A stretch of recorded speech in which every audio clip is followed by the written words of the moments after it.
dans cette vidéo. Donc si vous avez une soutenance ou quoi, il faudrait essayer d'éviter. Peut-être que je devrais montrer pour le produit. En fait, pour le produit, il y a deux manières de faire. F2-4. Plus là avec le graphe, c'est un peu chiant de. Moi, j'admets que là, avec c'est vraiment le truc, c'est. Bah, déjà, tu vois que c'est positif. Et parce que je pense qu'on peut s'en passer, mais j'en suis pas si sûr que ça. Donc je vais voir et si c'est le cas, je vais y réfléchir et je vous montrerai. Mais il faut se dire, il faut comprendre pourquoi on s'est trompé. Et c'est ça qui fait qu'on évolue, qu'on n'est pas aigri. C'est comme la manière de parler. Moi j'ai une manière de parler qui est assez bourrine, qui est assez brute de décoffrage, je l'admets. Tu as un langage soutenu au regard de la matière que tu enseignes. Par exemple, si là je parle de maths, tu fais une soutenance, ok, la soutenance elle est bien, tu comprends que la personne elle maîtrise le contexte technique, qu'elle maîtrise la réalisation. Tu peux lui dire écoute, ton travail sur ça est très bien, tu pourrais cependant améliorer un peu ton élocution, tu fais un peu des fautes d'orthographe. Au début, dire à la personne, voilà, on sait que tu es bon sur ça, que tu as fait le job, et partir sur des axes d'amélioration. Maintenant, si quelqu'un il est bon et tout ça, et que tu lui dis, ah, il a fait deux fautes d'orthographe et tu lui casses les couilles, je vais dire, écoute, un jour, ok, tu auras des gens qui savent écrire parfaitement, tout ça, mais bon, quand il faudra résoudre un problème technique, tu iras voir celui qui a le savoir-être et tout ça, il va te régler le problème. Il ira parler à la machine, et peut-être qu'elle va se réparer d'elle-même. Non, ça ne marche pas. Salut à toutes et à toutes.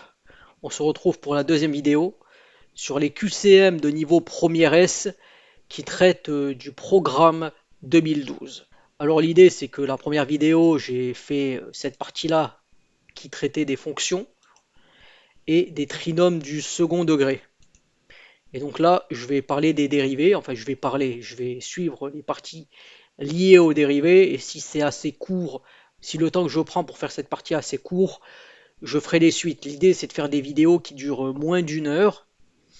Donc après c'est pas forcément structuré comme un cours, c'est plus les QCM, comment je raisonne pour arriver à les résoudre. Et que l'idée c'est au moins que vous ayez la moyenne si vous visez un examen. Après si vous visez un concours, ça veut dire qu'il faut être plus fort que les autres.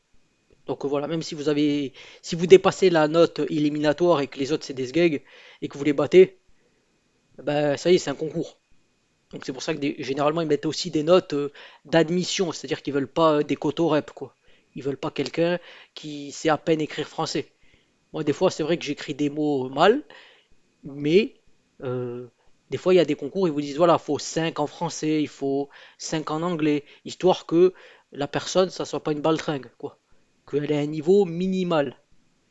Donc l'idée c'est quoi? C'est que je vais commencer, après je sais que j'aime bien me parler quelque part, j'aime entendre ma voix. Mais ce qui se passe aussi, c'est que c'est pas forcément un cours ce que je fais, c'est plutôt des exos et comme je l'ai déjà dit, voilà, de traiter des parties et de regarder comment je résous le problème. Donc si vous avez des questions, n'hésitez pas à me les poser. D'ailleurs, c'est vrai que le E comme ça, c'est un peu chiant. Donc si vous avez donc E, donc si vous avez une soutenance ou quoi, il faudrait essayer d'éviter de faire les E. C'est très très chiant.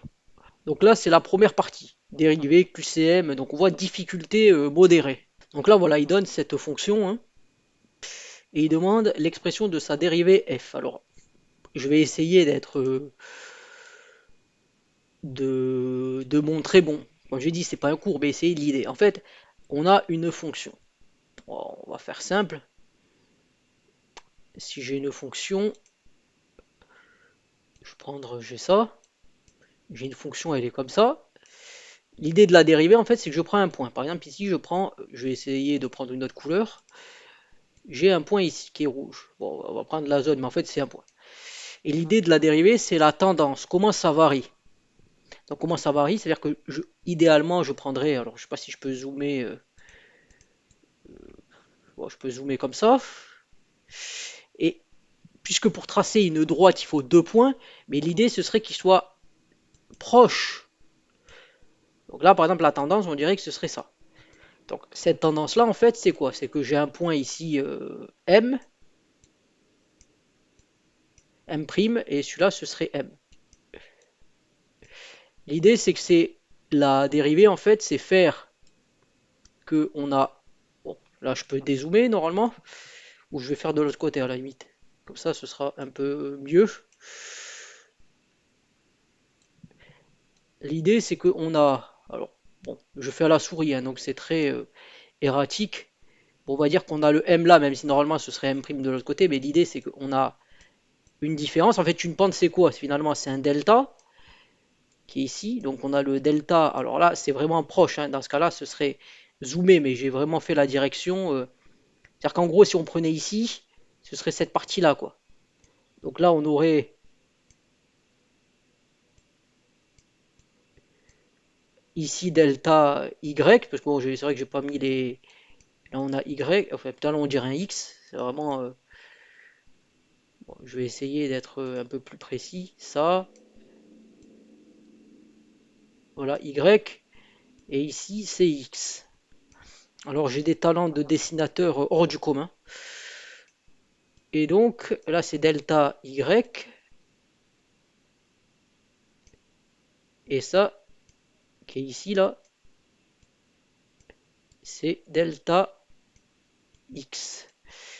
Et la pente, c'est delta y sur delta x. Donc je vais peut-être étendre ça aussi, parce que ça peut être bien. Et l'idée finalement, le delta y, c'est bien l'image de m qui est là, le petit point qui serait ici.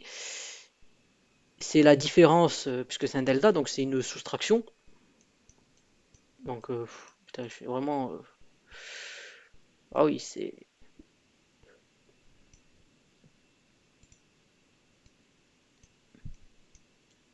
m' moins m. Voilà, c'est une différence. Et ça donne le fameux f' qui serait le f'. Bon, comme les deux points sont quasiment égaux, on va dire c'est f' de, bon, généralement on dit le f' qui est là, donc ce serait le f' de celui qui est là, on va dire, le f' de m', ou de m, mais c'est pareil. Donc quand on a un polynôme, l'idée c'est que, bon, il y a les formules, tout ça, mais en fait, x, de manière si on a deux x, par exemple là on peut dire, comme c'est une différence, et l'idée c'est que par exemple j'ai mon point x, mais je veux dire que ce x, c'est un x plus une petite quantité. Donc, c'est-à-dire que là, dans le cas là, m, dans le cas m, m, finalement, si on prenait dans cet exemple-là, avec mon magnifique m, bah, ce serait m' plus une quantité, par exemple un epsilon, puisque l'epsilon, c'est supérieur à zéro, mais ça peut être aussi petit que je veux. Et l'idée, c'est que, bon, pour ceux qui l'ont pas vu, je vais le faire, par exemple, avec x carré.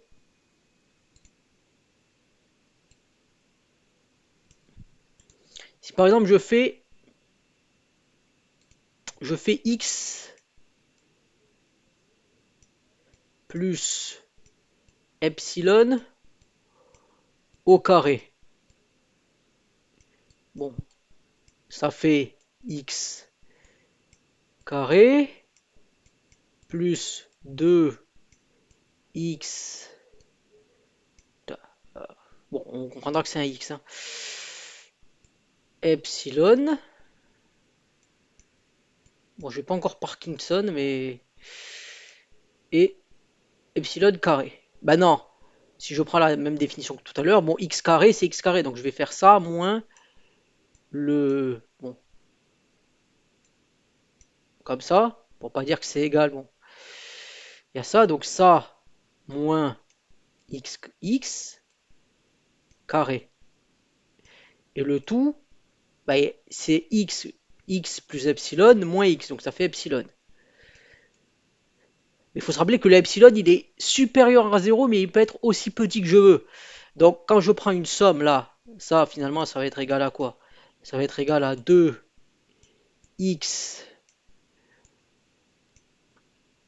epsilon plus epsilon carré. Alors, vu que epsilon ne fait pas 0, mais qu'il est aussi proche que 0, je peux diviser, puisque si j'ai un nombre qui n'est pas égal à 0, je peux prendre le numérateur et le diviser par ce nombre. Donc ça fait 2x plus epsilon. Mais comme j'ai une somme, je dis bon, le epsilon, il est x, il peut valoir 15, 16, 1 milliard. moins 100 000, mais le epsilon fait 0, quasiment 0, donc on le vire et ça fait 2x.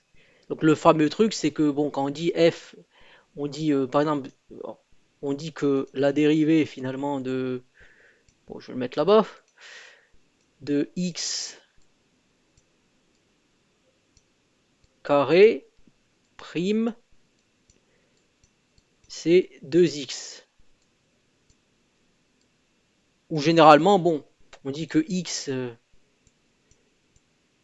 puissance n, même alpha, parce que ça pourrait être n, c'est pas forcément un entier, ça peut être un réel, c'est n,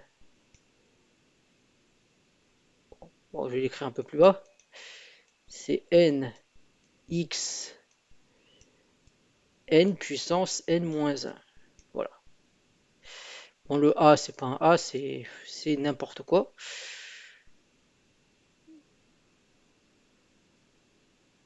Mais c'est le principe.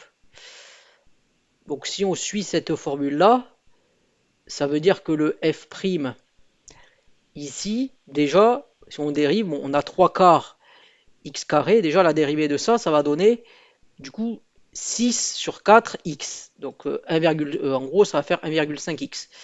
Donc déjà, après la dérivée de 2x, ben, ça va être 2. Donc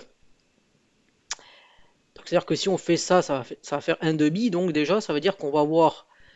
Mais là, comme ils ont le 4, donc on va voir ce que ça donne. Donc ça va faire 6x au numérateur, ça va faire 6x moins 2, divisé par 4. Donc 6x moins 2 divisé par 4. Du coup, c'est-à-dire que si ça peut pas être celle-là, ça peut pas être ça. Mais déjà, là, c'est inversé. Ça peut pas être celle-là, puisque le 7, ça, ce serait le piège, parce que certains pourraient dire, oui, je dérive ça, mais là, il y a 5. Donc c'est la B. Et de toute façon, si on voit, je crois que j'avais dit 1,5 moins 1 demi de x. Et là, c'est bien 1,5x.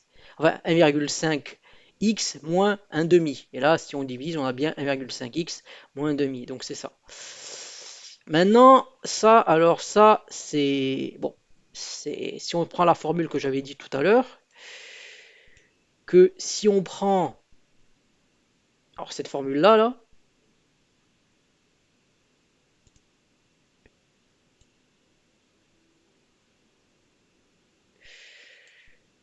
eh bien, on va dire que je vais la réécrire pour être... je vais copier juste ça.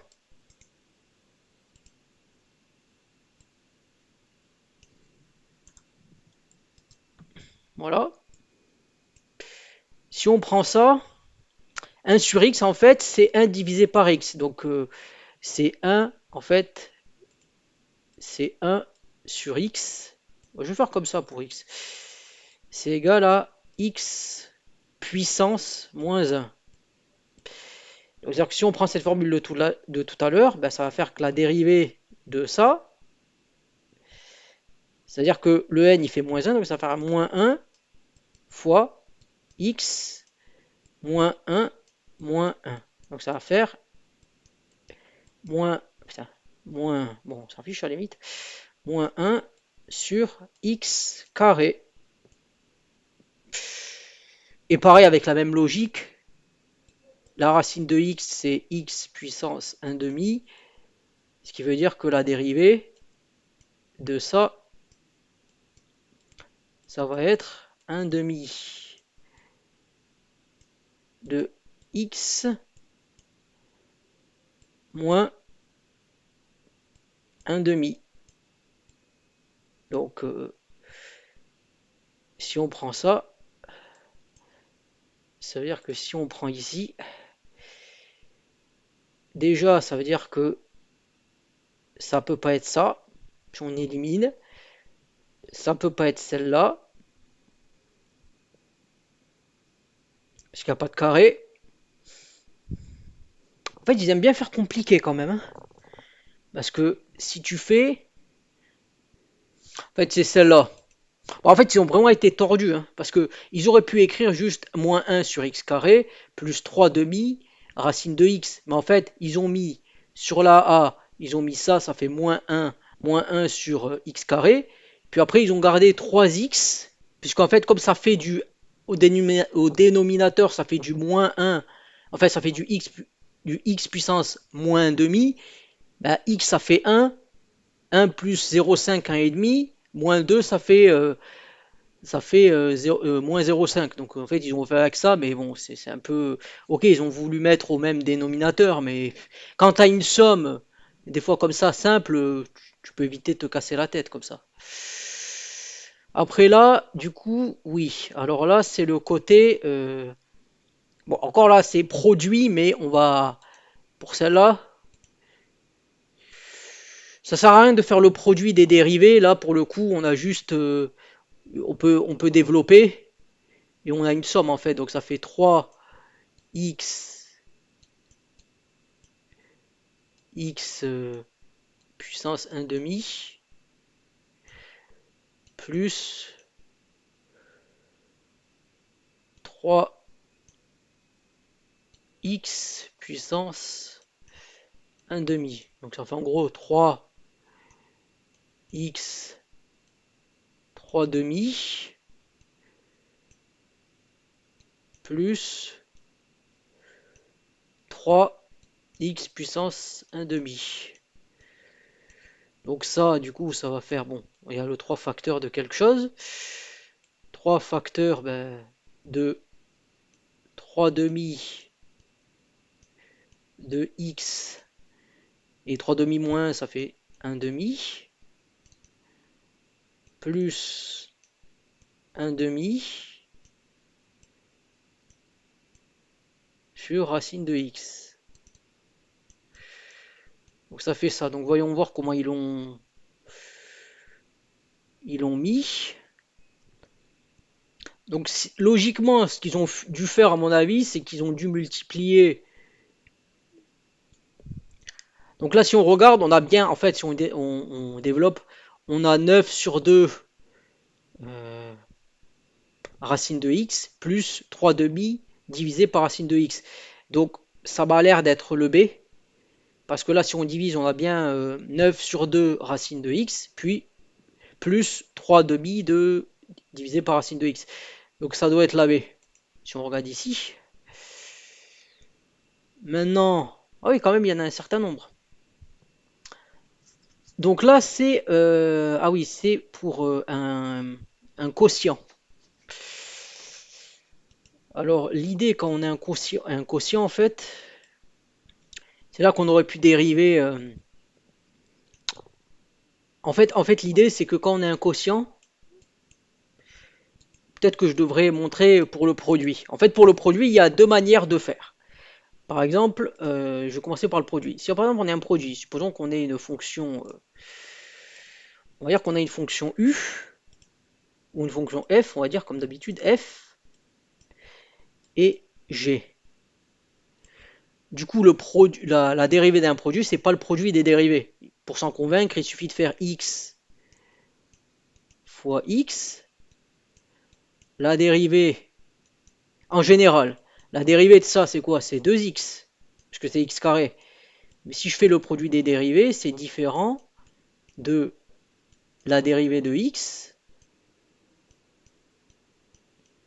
fois la dérivée de x. Ce qui ferait 1 fois 1. Et ça marche pas. Ça ne marche pas. Donc ça veut dire que quand on a un produit, en fait, il faut essayer de penser différemment. Alors il y a une méthode bon, qui nécessite quand même de mettre un peu les bons agencements. Mais sinon, il y en a une qui est un peu plus simple, c'est qu'on sait que en fait f, d'ailleurs on avait dit que f de x plus epsilon moins f de x sur epsilon, c'était égal à f prime de x.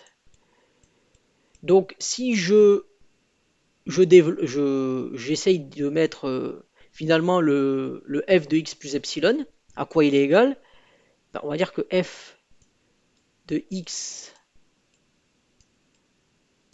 plus epsilon, c'est égal à f de x plus f' de x facteur de... Bah là facteur de epsilon en fait, si on fait le calcul. Maintenant on fait la même chose pour g. Donc voilà, ça a donné un peu la même chose. Ça a donné finalement un g de x plus g' epsilon. Jusque là ça va. Et du coup le produit des deux, bah, il va donner quoi? Si on fait le produit des deux, ça va être, on va développer. Et en fait, quand vous allez développer, vous allez avoir, quand vous allez soustraire finalement, parce que là, ça aurait été f de x plus epsilon, g de x plus epsilon, moins f de x fois g de x. Ça, vous le développez, et quand vous allez le développer, de toute façon, vous allez avoir ça qui va avec ça, mais ça, avec la soustraction, ça va partir. Donc vous allez avoir f de x, g' de x epsilon, plus, bah, quand on va développer aussi de ce côté-là, on va avoir g. Bon, je vais aller là-bas.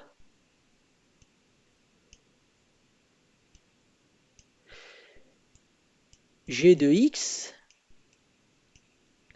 Du coup, quand on va développer comme ça, on va avoir f' de x fois epsilon. Et quand tout ça, on va le diviser par epsilon, ben, ça va bien donner ça. Finalement, le résultat, ça va être ça plus ça, en fait. Donc là, en fait, la dérivée d'un produit, ça donne ça en général. Et en fait, après, on peut faire pour le quotient. Du coup, c'est bien de connaître pour le produit, parce que le quotient, c'est 1 sur g. Parce que si on fait avec, par exemple, f de x fois 1 sur g de x,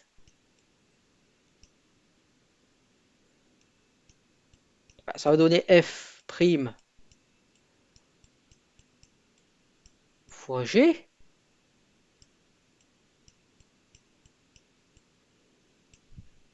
plus f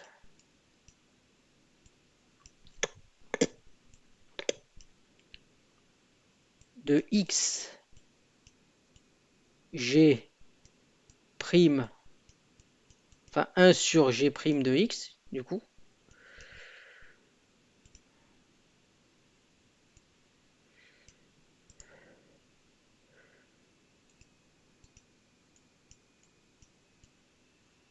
Enfin, même là, 1 sur g prime de x. Enfin, plutôt 1 sur g de x prime.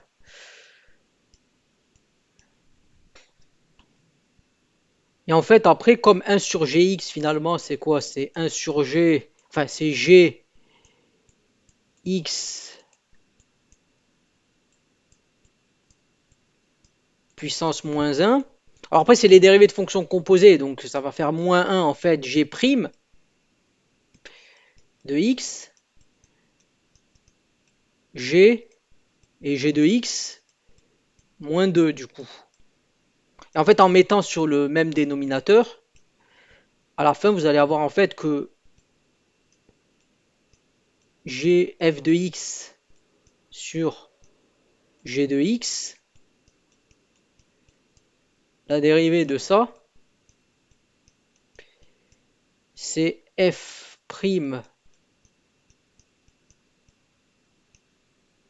Parce qu'après, on met sous le même dénominateur en fait. Parce qu'on va multiplier avec ça, on va multiplier en haut et en bas par g de x pour avoir le carré en fait. Donc ça va faire g de x moins f de x G prime de x sur G x carré. Alors c'est un peu barbare comme formule, mais à mon avis, après on pourrait faire avec en remplaçant ici par x plus epsilon, on peut faire le calcul, hein, ça se fait. Mais c'est bien de retenir la formule parce que déjà, comme déjà f prime, comme f fait 1, bah, ça veut dire quoi? Ça veut dire que f prime fait 0. Donc déjà cette partie-là, elle dégage, en fait. Elle dégage, et donc il reste g' de x qui est ça, qui fait 2x plus 3. Donc ça fait 2x plus 3 divisé par ça au carré. Là, pour le coup, ils peuvent pas commencer à te mettre des conneries enfin des conneries de, on va se casser la tête à mettre sous le même dénominateur, blabla. Puisque là, ça va être 2x plus 3 avec ça, 2x moins 3, 2x moins 3 divisé par ça au carré. Donc 2x moins 3 divisé par ça au carré, c'est là, c'est celle-là, c'est là, c'est tout. Donc c'est pas la peine d'aller se casser la tête plus que ça. Après là, pareil pour la même. En fait là, c'est pas exactement pareil parce que là, comme on va voir ça, du coup, c'est-à-dire que ça va faire moins 3 facteurs de ça, moins, donc ça sera toujours ça au carré déjà, ça reste la constante. Bon déjà ça peut pas être ça parce que c'est pas une constante, c'est réglé. Et la question c'est est-ce que ça va s'annuler quand on va faire en fait moins 3 facteurs de 5x plus 3, moins 5x plus 3, donc déjà à mon avis ils vont s'annuler tout ça. Parce que si tu fais 3, enfin moins 3 du coup, moins 3 la dérivée, moins 3 facteurs de 5x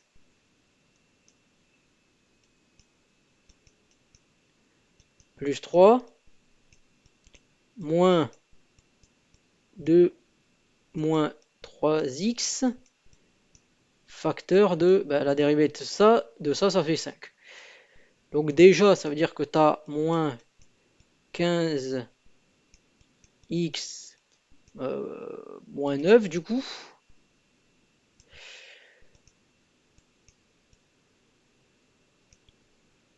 moins 6.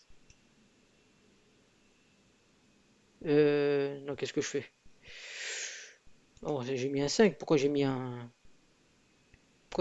3? 5.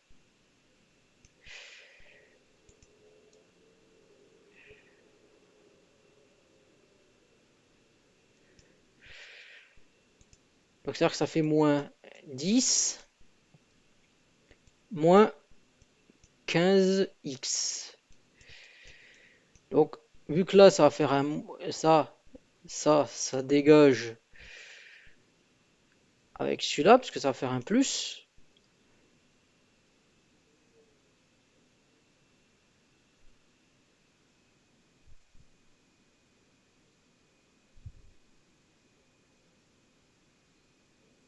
Donc on a moins 9, moins 10.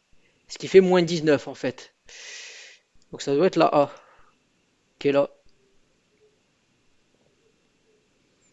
Bon, après c'est calculatoire en fait, hein. C'est-à-dire que ça reste c'est calculatoire, il faut être rapide sur ça. Donc on sait que là de manière le dénominateur ça va toujours être celui-là, donc ça peut pas être ça puisque les deux fonctions elles sont différentes. Donc ça veut dire que ça va faire 2x moins 3 facteur de ça. Donc après en fait ouais c'est du calculatoire.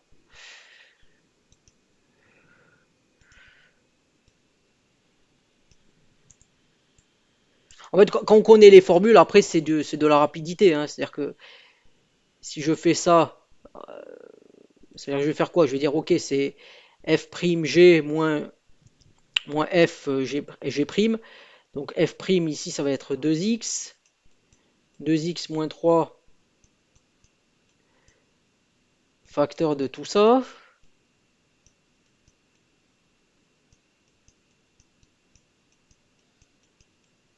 Moins 2x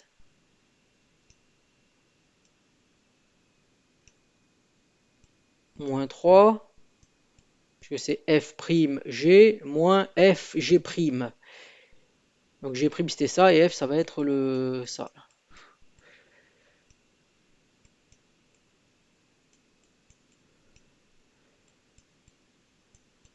Alors après, si on développe, déjà on se doute que tout ça, ça va dégager. Que ça, ce qui est là, en fait, va dégager. Ce qui va rester, en fait, puisque mais finalement, on peut même factoriser par 2x moins 3. Ce qui fait qu'on va faire x carré moins 3x plus 1 moins x carré plus 3x plus 2. Donc ça dégage avec ça. Ça dégage. On a 3. Et donc en fait, ça fait 3 quoi. Ça devrait faire...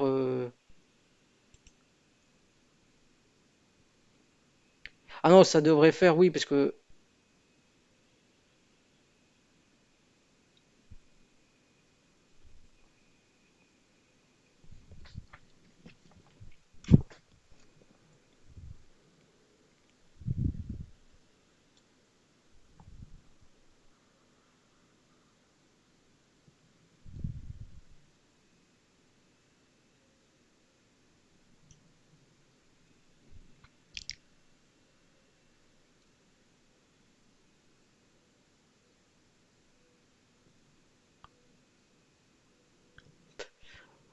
Oui, en fait, c'est... Oui, ça fait 3, donc ça fait 3 facteurs de 2x moins 3. On doit faire 6x moins 9 quoi.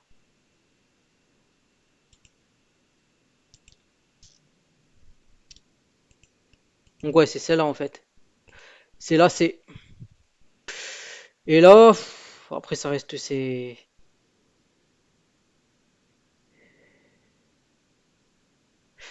là où, quand même, là, tu vois, s'ils mettaient sur le même dénominateur, franchement, c'est là où ça n'a pas d'intérêt.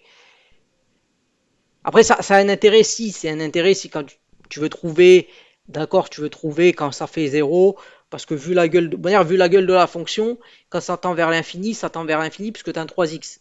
Autant ce genre de fonction à la con, la Q5, tu sens que ça va tendre vers 1, quand ça va être grand, puisque ça, le 1 et le moins 2 et le 1, on s'en branle quand ça commence à devenir grand, le x, donc il n'y a pas de souci. Donc là, du coup, si tu dérives, comme la dérivée d'une somme, c'est la somme des dérivées, ça va faire 3 moins. Hier, ça va faire quoi? Si on regarde. Parce que si on regarde ici, si tu prends la dérivée de ça, là, juste sans le moins, ça va faire 0. De toute façon, 0 fois ça, moins 2 sur ça, là. Étant donné que tu as un moins, ça va venir plus, donc ça va faire plus 3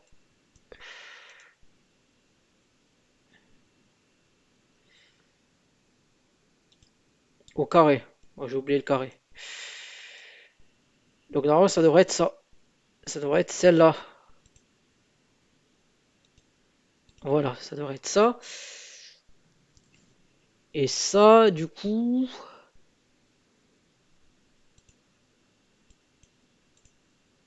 Alors après, ça, c'est les phases de calcul. Tu peux très vite t'en mêler les pinceaux, hein, je veux dire, c'est... Donc là, si tu fais ça prime, ça veut dire que ça va faire 4x fois x moins 5 moins, bah, du coup, moins que 2x carré plus 1. Donc là, si tu développes ça, à la fin, ça va faire 2x carré. Donc ça va dégager, bon, avec ça va faire 2x carré. Ça va faire 20, moins 20x.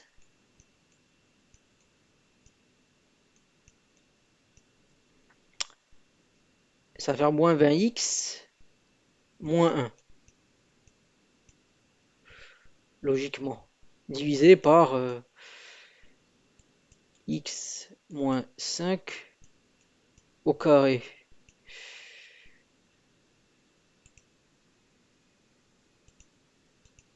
Donc ça a l'air d'être la B. On va voir ce que ça donne. Ah, 17. Ah, j'ai pas répondu à une du coup? Ou j'ai eu faux sur une?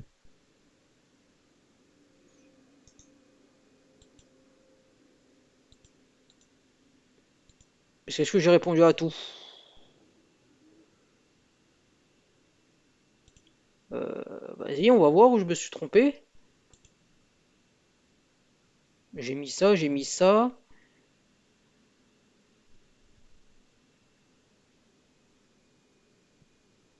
Ah, j'ai dû faire une erreur de signe, c'est possible, hein, c'est sûrement. Bon, j'ai dû faire, ouais, j'ai dû faire une erreur de signe sur ça, parce que j'ai fait quoi? Bon, j'ai fait 2x, et je vais reprendre pour voir. Ouais, effectivement, ouais, je sais pas pourquoi je me suis trompé sur celle-là. Parce que oui, c'est moins 3, enfin c'est 3 moins 2x, donc autant pour moi. Ah, c'est ça, des fois des erreurs de signe, hein, ça arrive. Donc, après j'ai mis que c'est avec le Paint, j'ai jamais fait. Donc d'habitude, je prendrais un stylo, j'écrirais. C'est vrai que c'est moins pratique, mais bon, ouais, ça va. Après le reste, j'ai fait comme ça. La réponse est A, la réponse est C, D, B. Donc, OK. En plus, c'était comme quoi celle-là, je me suis gouré. Bon, je me suis trompé de signe.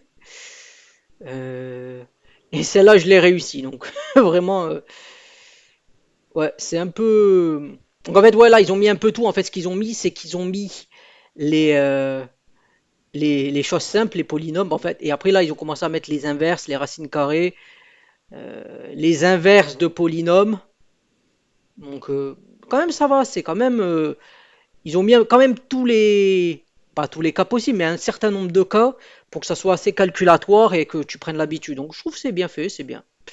Bon, j'ai eu 17, hein, c'est comme ça, c'est la vie, hein. Contrairement à Hermione Granger, hein, je vais pas faire un cauchemar parce que j'ai que 17 sur 20. Le truc, c'est que le premier. Ah oui, c'était que le premier. La difficulté, elle était. C'est pour ça qu'il était long celui-là. C'est ouais, c'est calculatoire. C'est-à-dire qu'il faut penser à la formule. Voilà. En fait, quand on a un 1, le truc, c'est que quand on a un 1 divisé par le 1 sur g, c'est moins g' sur g carré. Donc, puisque le 1, la dérivée de 1, c'est 0 de toute façon, puisque c'est une constante. Donc il y a ça, après celle-là, voilà, c'était difficulté. Mais du coup, quand même, il a pas mis de 3 et ça m'étonne, mais celle-là, quand même, je l'aurais mis un peu plus haut quand même. Bon, on va voir le nombre dérivé, qu'est-ce que ça donne en graphique. Normalement, je devrais prendre un peu moins de temps, logiquement. Wow, wow, wow, c'est joli ça, quelques-unes de ces tangentes, ouais, c'est magnifique. Alors f', donc là, faut faire attention, c'est f', c'est pas la fonction. Donc en moins 5, la f de moins 5. Donc là, à mon avis, ils veulent voir avec les. Si voilà, c'est T7. Alors, c'est vraiment. Alors, l'idée, c'est de regarder déjà, c'est négatif. Donc, ça peut pas être la B ou la D. Et étant donné que la pente, elle est. Déjà, il faut voir, c'est les mêmes unités. C'est-à-dire que tu as un ici, c'est un ici. Un demi. En fait, deux petits KO, ça fait une unité et c'est pareil pour chaque. Donc, déjà, c'est que là, on voit que la pente, elle est abrupte. C'est-à-dire que c'est négatif et c'est une pente qui est forte. En valeur absolue, elle est forte. Ça veut dire que ça peut pas être moins un septième, c'est forcément moins 7. Alors, on pourrait voir si on se met là, on baisse de 1, 2, 3, 4, 5, 6, 7, et là on va de 1 à peu près. Donc, en plus là c'est bien, dans ce sens c'est positif et dans ce sens c'est négatif. Donc f' de moins 5, pour moi c'est moins 7. Après f' de moins 4, euh, là, pour le coup, on peut mesurer assez facilement, c'est négatif, et quand tu baisses de 4 ici, tu vas de 2 ici. Donc la pente, elle est de moins 2 du coup. Après f' de moins 2 bah, c'est pas compliqué, c'est 0, donc ça va, 0. F' de 0 qui est ici, 0, c'est ici. Et donc la pente déjà elle est positive, et la pente elle fait quoi? Elle fait, ouais, on va dire que quand tu vas de 1 dans cette direction, tu montes de 1, 2. Donc elle doit être de 2 la pente. Je vais vérifier, mais normalement c'est 2. Tu fais un comme ça, tu fais un et tu fais 2 et t'es là. Donc ça va. F' de 2. F' de 2, bah, c'est faible. Donc c'est une pente qui est faible, qui est inférieure à 1 et qui est positive. Donc inférieure à 1 et qui est positive. Donc ça peut que être celle-là. F' de 4, c'est négatif. Et la pente, elle fait combien? Quand je vais de 1 ici, ça fait 1, 2, 3. Donc ça doit faire moins 3, quoi. F' de 4 et F' de 6. F' de 6. Du coup, F' de 4, c'était ça. Et F' de 6, c'est négatif, mais c'est inférieur à 3, parce que la pente est moins abrupte que pour 4. C'est-à-dire que, c'est-à-dire que si je prends 6, par exemple, si je me mets, en gros, je monte 1 ici, en gros, quand je fais 1 dans ce sens, donc elle fait moins 2. Voilà, bon, ça c'est voir indication et réponse. Voilà, bon, ça ok, c'est bon.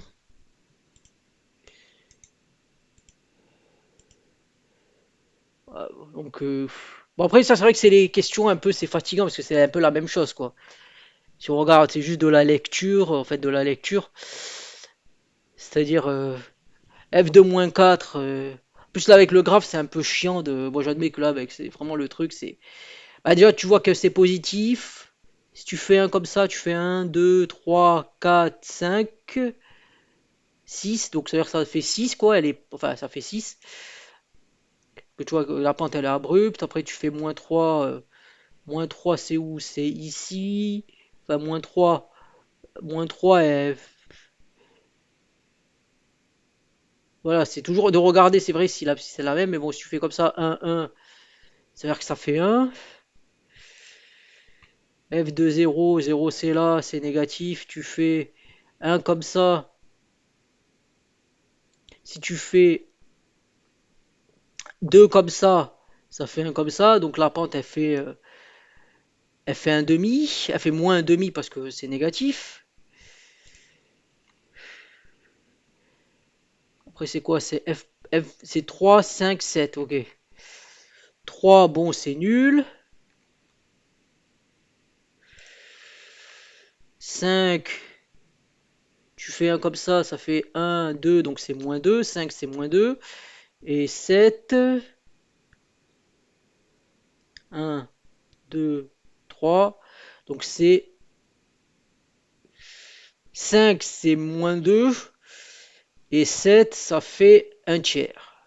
Donc 5, c'est moins 2. Et 7, ça fait un tiers. Voilà. Et on va voir la dernière si c'est à peu près ça. Lecture graphique.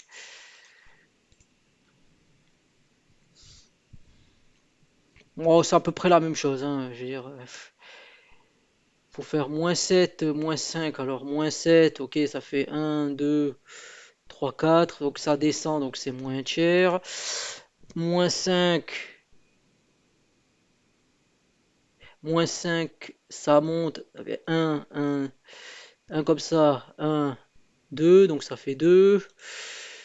Après, t'as moins 3, 0, 3, 4, ok. Moins 3, moins 3, ça fait 0.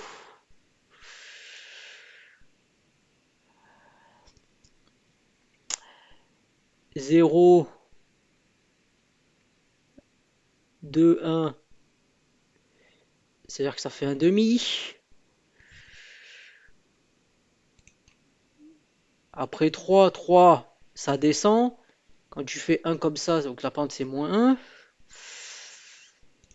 Et 4 c'est ici, donc la pente elle est abrupte. Quand tu fais un comme ça fait 1, 2, 3, 4, 5. Donc ça fait -5. -5 ou -6, hein, parce que bon, on va voir comme ça, si j'étais là. Un comme ça, 1, 2, 3, 4, 5, ouais, 6, allez, ouais, parce que j'ai été comme ça. En tout cas, ça fait -6, quoi. Et de manière, c'est la solution, déjà, tu sais que c'est supérieur à 1 et que c'est négatif. Donc voilà, 20 sur 20. Alors après, il y a, voilà, voilà. Donc je vais terminer ici, parce que c'était quand même assez long, hein.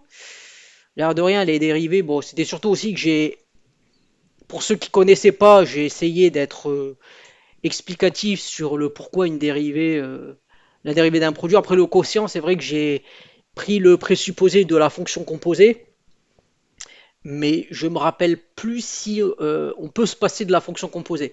Je vais essayer d'y réfléchir un petit peu, et parce que je pense qu'on peut s'en passer, mais j'en suis pas si sûr que ça. Donc je vais voir, et si c'est le cas, je vais y réfléchir et je vous montrerai. Alors j'ai réfléchi un peu, en fait, oui, c'est ça. C'est-à-dire qu'on utilise la fonction, en fait, on fait f, mais f, on dit que c'est un surjet. Donc on fait ça. Et en fait, quand on fait ça, bon, on fait voilà, quand le produit en croix, enfin le produit en croix pour mettre sur le même dénominateur. De toute façon, on peut multiplier en haut par g de x et ici par g de x et là par g de x plus epsilon et faire ça.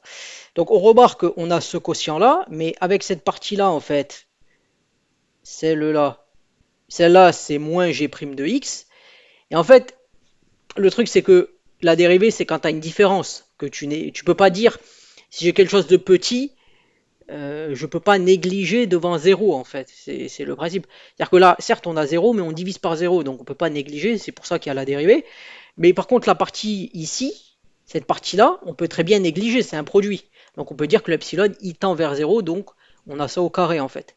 Donc comme quoi, on peut le faire sans les fonctions composées. Je me rappelle plus trop, mais après, c'est vrai que les formules, je les connais. J'ai tellement, j'ai été, je vais pas dire matrixé par ça, mais dans mon cursus, j'en ai tellement fait, donc je me rappelle ce que c'est parce que je l'ai compris. Mais c'est vrai que moi, il y avait le côté des fonctions composées. Mais c'est vrai que là, on peut effectivement, avec ça, sans savoir ce que c'est la fonction composée, les dérivés de fonctions composées, avoir cette égalité-là, en fait. Donc voilà, je voulais être sûr avant de finir la vidéo, parce que je vais la finir là. Bon, elle dure à peu près le même temps que la première. Mais je trouve que c'est pas mal. Après, ça me permet aussi de refaire un peu des calculs sur ça. Mais des fois, le signe, hein, le signe, j'admets que un épisode, je vais toujours rater une ou deux questions. Bon, une, pour l'instant, c'est une. Peut-être deux la prochaine fois. Mais l'idée, c'est vraiment, si on se trompe, parce que ça arrive, hein, comme je disais, hein, on peut être prof. Moi, ça m'est arrivé d'avoir des profs qui se trompaient, une erreur de signe ou quelque chose comme ça, où des fois la question elle était posée, et comme moi à l'épisode précédent, quand j'ai cru que c'était fallait trouver le x qui donne le minimum et pas appliquer ce x minimum à la fonction, ça peut arriver. Mais ce qui fait que quand même, c'est comme ça que je vois les choses. Un bon prof, c'est pas quelqu'un qui fait aucune erreur au tableau. C'est quelqu'un qui voit qu'il a fait une erreur et il se dit ok, j'ai fait cette erreur sur ça, je peux me tromper et il corrige. Il se dit ok, je me suis trompé de signe, il voit les choses. Et c'est ça qui fait que c'est quand on apprend, c'est-à-dire que les profs, moi j'ai eu horreur des profs que quand ils se trompent, en fait, ils disent je suis prof et je t'emmerde. Ça, c'est vraiment le côté insupportable. C'est-à-dire qu'en gros, c'est je suis prof, je suis mieux que toi, et même s'il s'est trompé, il reconnaît pas parce que ce serait une honte. C'est pas une honte de se tromper. Bon, regarde, si j'avais envie vraiment de, de faire, là, je me trompe pas, j'édite la vidéo et puis c'est tout. J'édite la vidéo, je dis ah ben ça y est, je refais, je dis ah, j'ai réussi du premier coup. Je vois pas l'intérêt. L'intérêt c'est que je me dise ah ben ça soit réel. Et je me trompe, ben, ça veut dire que j'ai été mauvais, c'est tout, et c'est la vie. Voilà. Après, bien sûr, quand je fais une vidéo, si je, je bégaye au début de la vidéo, je vais reprendre la vidéo parce que je suis au début, c'est sûr, mais je suis pas à 40 minutes. Si je suis à 40 minutes et que je bégaye, eh ben, je vais reprendre ce que j'ai à dire. Voilà, je vais pas recommencer la vidéo parce que ça va être emmerdant. Emmerdant, là, voilà, par exemple. Mais ce que je veux dire, c'est ça, c'est que on peut se tromper, c'est pas un problème, mais il faut se dire, il faut comprendre pourquoi on s'est trompé. Et c'est ça qui fait qu'on évolue, qu'on n'est pas aigri. Parce que si on se trompe et qu'on est énervé, qu'on comprend pas pourquoi, ou qu'on tombe sur quelqu'un que quand on lui fait comprendre son erreur, il s'énerve contre toi, c'est un problème. Après, comme je dis, hein, parce que c'est vrai que je parle beaucoup, je sais, et sûrement qu'il y aura pas grand monde qui sera resté jusqu'à la fin de cette vidéo, hein, j'en suis conscient. Mais c'est plutôt que c'est comme la manière de parler. Moi, j'ai une manière de parler qui est assez bourrine, qui est assez brute de décoffrage, je l'admets. C'est comme ça que je suis. Mais c'est pas pour masquer mon incompétence. Il y a des gens, ils aboient, c'est pour masquer qu'ils sont nuls. Moi, je peux avoir le langage, un langage du quartier, il n'y a pas de souci. Mais quand j'explique quelque chose à quelqu'un, que je fais une formation, ou que je donne des cours, eh ben, où j'ai donné, parce que ça fait des années maintenant, ça fait que j'ai vraiment donné un cours, c'était il y a 10 ans quasiment.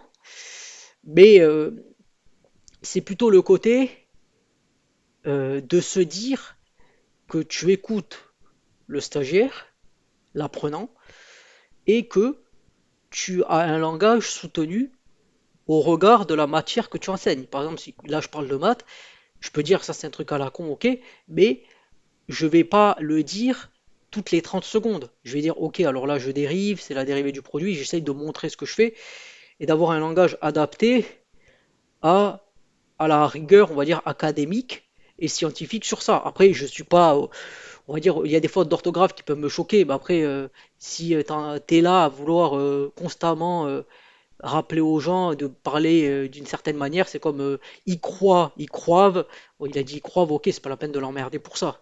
C'est comme ça que je vois les choses, c'est-à-dire que il y a une exigence, certes, parce que d'ailleurs ce mot, une exigence, mais après, quand on est à aller dire le petit détail pour vraiment faire chier les gens, c'est-à-dire que, ok, tu peux dire justement, par exemple, quelqu'un il fait une soutenance, c'est comme je disais souvent, je l'ai dit, tu fais une soutenance, ok, la soutenance elle est bien, tu comprends que la personne elle maîtrise le contexte technique, qu'elle maîtrise la réalisation, tu peux lui dire, écoute, ton travail sur ça est très bien, tu pourrais cependant améliorer un peu ton élocution, tu fais un peu des fautes d'orthographe, mais au début, dire à la personne, voilà, on sait que tu es bon sur ça, que tu as fait le job, et partir sur des axes d'amélioration. Maintenant, si quelqu'un il est bon et tout ça, et que tu dis, ah, il a fait deux fautes d'orthographe et tu lui casses les couilles, je dirais, écoute, un jour, ok, tu auras des gens qui savent écrire parfaitement, tout ça, mais bon, quand il faudra résoudre un problème technique, tu iras voir celui qui a le savoir-être et tout ça, il va te régler le problème. Il ira parler à la machine et peut-être qu'elle va se réparer d'elle-même. Non, ça ne marche pas.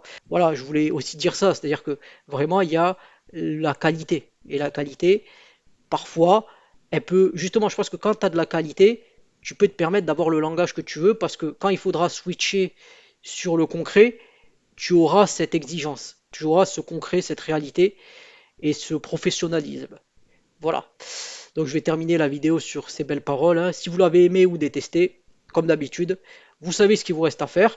Et si vous avez des questions, des suggestions, j'essaierai d'y répondre avec mes modestes connaissances. Du coup, moi je vous dis salut et à plus pour une prochaine vidéo.